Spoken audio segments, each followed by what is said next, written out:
மேடையில் இருக்கின்ற நண்பர்களே, இங்கே திரளாக வந்திருக்கின்ற உறவினர்களே,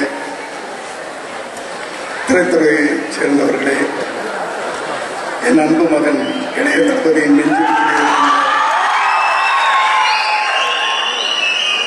என் அருமை பிள்ளைகளே, உங்கள் எல்லோருக்கும் என்னுடைய காலை வணக்கம், மத்தியான வணக்கம். இது ஒரு நல்ல நிகழ்ச்சி நடந்துகிட்டு இருக்கு.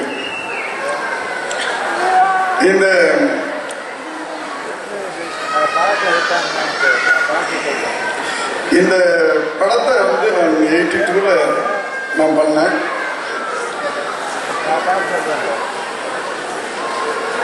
அதுல 5 மொழிகள்ல இந்த படம் ரீமேக் ஆச்சு. அதுல 3 மொழிகள்ல நான் டைரக்ட் பண்ணேன். இப்போ இந்த படத்துக்கு நான் தயாரிப்பாளர் மாறி இருக்கேன். என்னோட சேர்ந்து என்னுடைய சகோதரி மகள் விமலா ராணி அவர்கள் என்னோட சேர்ந்து இந்த படத்தை தயாரிச்சிருக்கிறாங்க. அவங்களுக்கு தயாரிப்பு என்பது புதுசு இல்லை. ஏன்னா எப்பப்ப எனக்கு ஒரு ஸ்ட்ரென்த் வேணுமோ அப்பெல்லாம் அவங்கள நான் சேர்த்துக்கிறேன். 92ல விஜய் அறிமுகப்படுத்தும் போது நாளைய தீர்ப்புன்னு ஒரு படம் எடுத்தேன். அது ஒரு பெரிய ஹிட்ல ஒரு சுமாரான படம் தான். ஸோ அந்த நேரத்தில் எனக்கு ஒரு கஷ்டமா இருந்துச்சு. ஆனால் மறுபடியும் விஜய் எப்படியாவது கொண்டாந்துடணும் அப்படின்ற ஒரு வெறி மட்டும் இருந்துச்சு. அந்த ஒரு படத்தோட நின்றக்கூடாது, தொடர்ச்சியா படம் பண்ணி அவரை கூட நிறுத்தணும், ஒரு நடிகனா நிறுத்தணுன்ற ஒரு வேகம் இருந்துச்சு. அந்த நேரத்தில் விமலா அவர்களை நான் கூட சேர்த்துக்கிட்டு பிவி கம்பைன்ஸ், பிரிட்டோ விமலா, அதான் பிவி கம்பைன்ஸ். அந்த பேர்ல தான் செந்தூரபாண்டி, ரசிகன், தேவா இந்த படங்களை எடுத்தோம். இந்த ரசிகன் என்ற ஒரு படத்திற்கு பிறகுதான் விஜய் சினிமாவில் இருக்கின்ற தயாரிப்பாளர்கள் கொஞ்சம் திரும்பி பார்த்தாங்க. ஆகா, இந்த படம் என்னடா 150 நாள் ஓடிச்சு, இந்த குதிரை மேல பணம் கட்டலாமா அப்படின்னு கொஞ்சம் திரும்பி பார்க்க வைத்த படம் ரசிகன். அதற்கு பிறகு உங்களுக்கு தெரியும், அவர் கடுமையா உழைச்சாரு, தானே வளர்ந்தாரு. இன்னைக்கு தமிழக மக்கள் மத்தியில ஒரு இளைய தளபதியா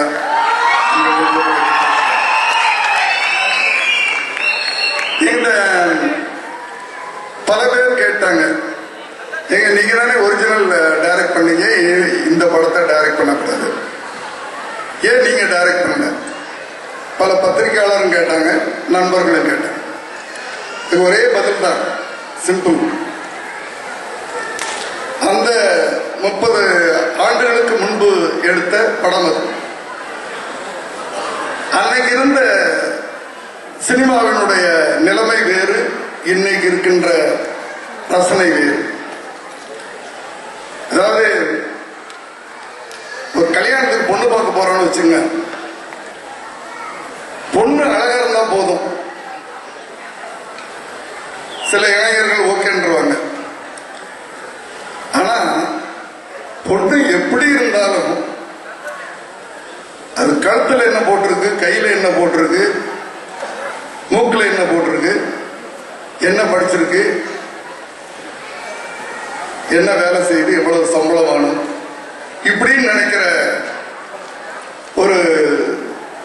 ஒரு இளைஞர்கள் இருக்காங்க. இது தவறுன்னு சொல்ல வரல, அது இன்றைய என்ன சொல்றது எக்கனாமிக் ஸ்டைல். அது மாதிரிதான் சினிமாவும். அன்னைக்கு ஒரு கதையை, அந்த கதையை அப்படியே சொன்னா ஒத்துக்கிட்டு இருந்தாங்க. ஒரு அழகான கதையை ஒரு அழகா எடுத்து கொடுத்தோம்னா போதும். ஆனா இன்னைக்கு கதை அழகா இருந்தா கூட அது காதுல நகை, கழுத்துல எல்லாம் மாறி மாறி நிறைய வைரத்திலையும் இதுலையும் போட வேண்டியிருக்கு. அதுதான் மேக்கிங். இப்ப வர்ற ஜெனரேஷன் இப்ப பேசும்போது சொன்னாங்க, இங்கிருந்து உதவியாளர்கள் சங்கர் மாதிரி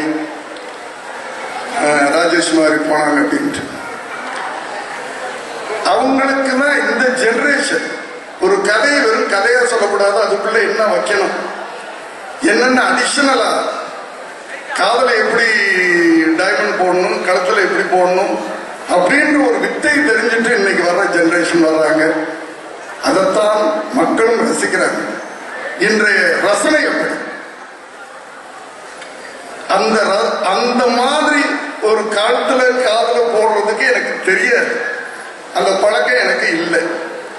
அதனால்தான் அது மாதிரி இளைஞர்கள் வர்ற ஜெனரேஷன் வர்றவங்க சாதாரணமா வரல, வர்ற ஜெனரேஷன் அதுவும் புதுசா வர்றவங்க புது புது யுத்திகளோட புது புது டெக்னாலஜியோட ஒரு ஃபயரை தேக்கி வச்சுட்டு வர்றாங்க.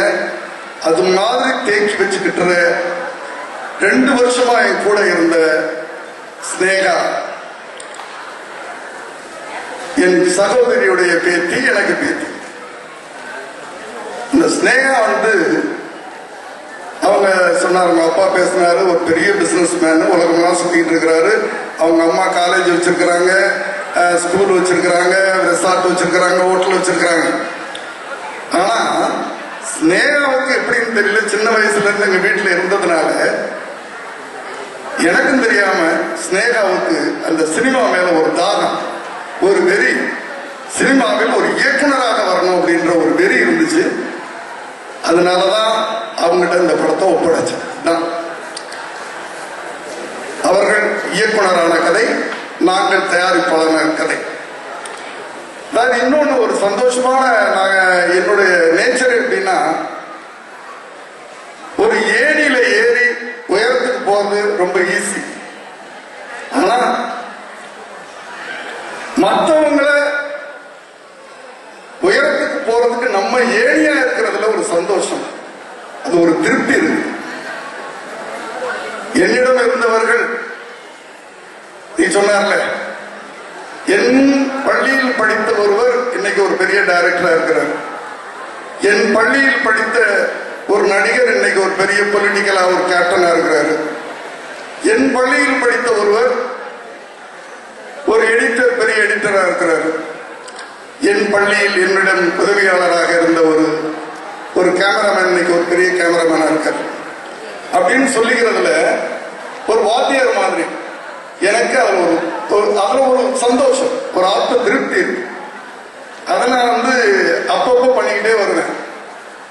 அதனாலதான் ஒவ்வொருத்தரையும் வளர்த்து விட்டுறமே தவிர, வளர்ந்த பிறகு அவங்க பின்னாடி போறதுக்கு எனக்கு தெரியல, முடியலன்றது வேற தெரியல. ஆகவே அப்பப்போ சில முயற்சிகள்ல கொண்டாடணும். அதாவது செப்டம்பர் 2 ஒரு ஹீரோ வந்தார், அதை மறுபடியும் எடுக்கும் போது ஏன் இந்த படத்தின் மூலமாக ஒரு ஹீரோவை உருவாக்க கூடாது? ஏன்னா ஒரு கதையின் கதாபாத்திரம் தான் ஹீரோவை உருவாக்குகிறது. இந்த கதாபாத்திரம் நல்லா இருந்தா தானே இந்த ஹீரோ ஆயிடுவார், அது நடிக்கிறவர். இல்லைன்னா ஒரு சப்ஜெக்ட் அத்தனை மொழிகளையும் சக்சஸ் ஆகாது. ஆனா இதுல என்ன வேடிக்கைன்னா, இந்த ஸ்னேகாவுடைய ரசனை, இந்த படத்தை திருப்பி எடுக்கணும் அப்படின்னு ஆசைப்பட்டாங்க.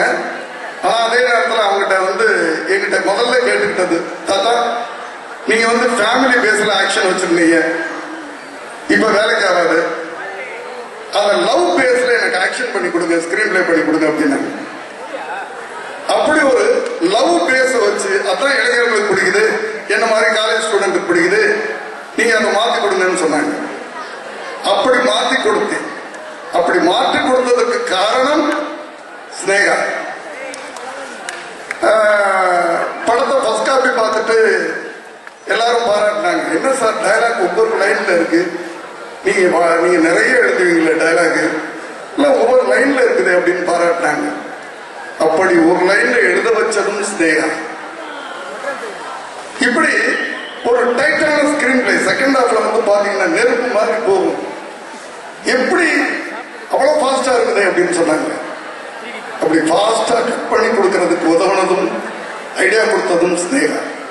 ஏன்னா அவங்களுடைய டேஸ்ட், அந்த டேஸ்ட புரிஞ்சுக்கிட்டு நான் ஸ்கிரீன் பிளே பண்ணி கொடுத்தேன், டைலாக் எழுதி கொடுத்தேன். அவங்க ரொம்ப நல்லா எக்ஸிக்யூட் பண்ணாங்க. நான் சும்மா ஒரு கைடன்ஸா, அதாவது உங்களுக்கு தெரியும் 90 90ல வந்து என் மனைவி சோபா அவர்கள் நண்பர்கள்னு ஒரு படம் எடுத்தாங்க. பெரிய ஹிட் அந்த படம். சில்வர் ஜூப்ளி போன படம். அந்த படத்துல அவங்களுக்கு நான் கோ டைரக்டரா ஒர்க் பண்ணேன். இன்னைக்கு என் பேத்திக்கிட்ட நான் கோ டைரக்டரா ஒர்க் பண்ணியிருக்கிறேன். ரொம்ப பெருமையான விஷயம்.